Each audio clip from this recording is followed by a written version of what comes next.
Iran says the UN's peacekeeping obligations should not be used as an excuse for military intervention in other countries. Iran's deputy ambassador to the UN says protecting civilians in war-torn or conflict-stricken countries is, in the first place, the duty of their respective governments.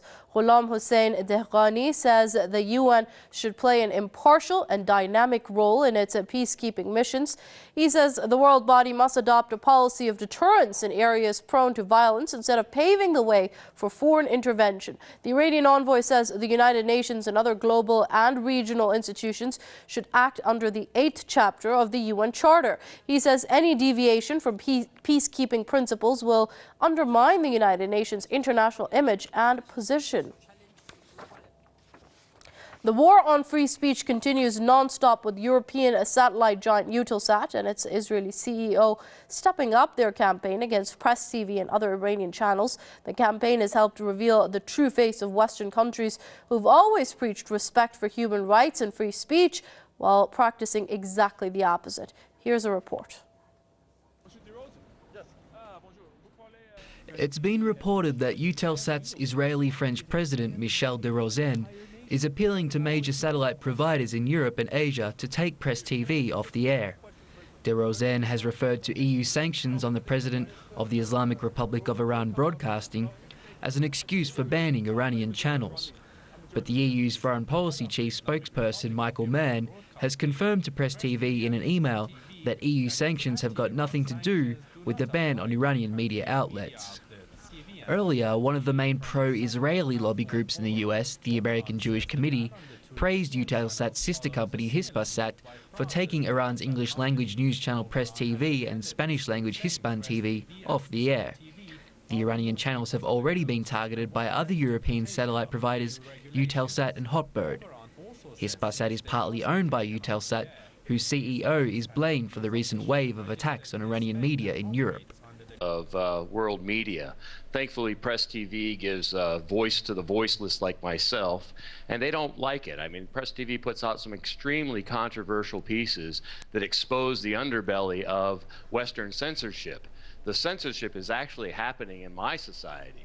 Most people watch TV in the United States and they know nothing about world affairs. Thankfully, stations like Press TV are giving the chance for people to talk about things in the open.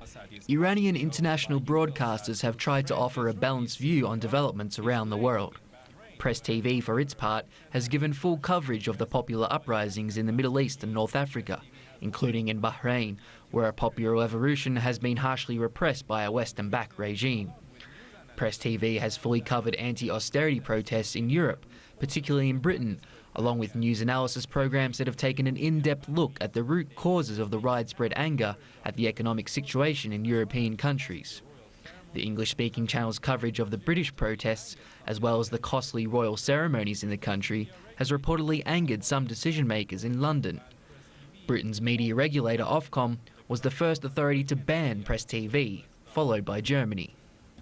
It's the information age, and the Western crackdown on Iranian media will fail to stop their regular programming.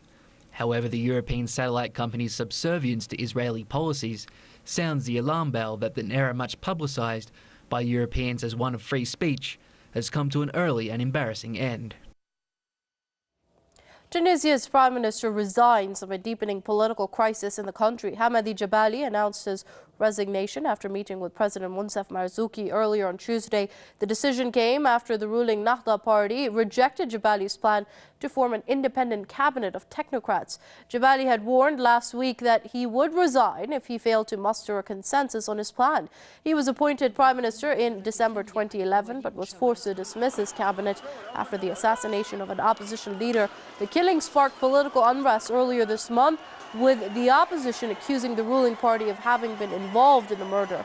The Nahda party has rejected the allegation. Israeli forces clashed with Palestinians protesting in support of hunger strikers kept in Israeli jails.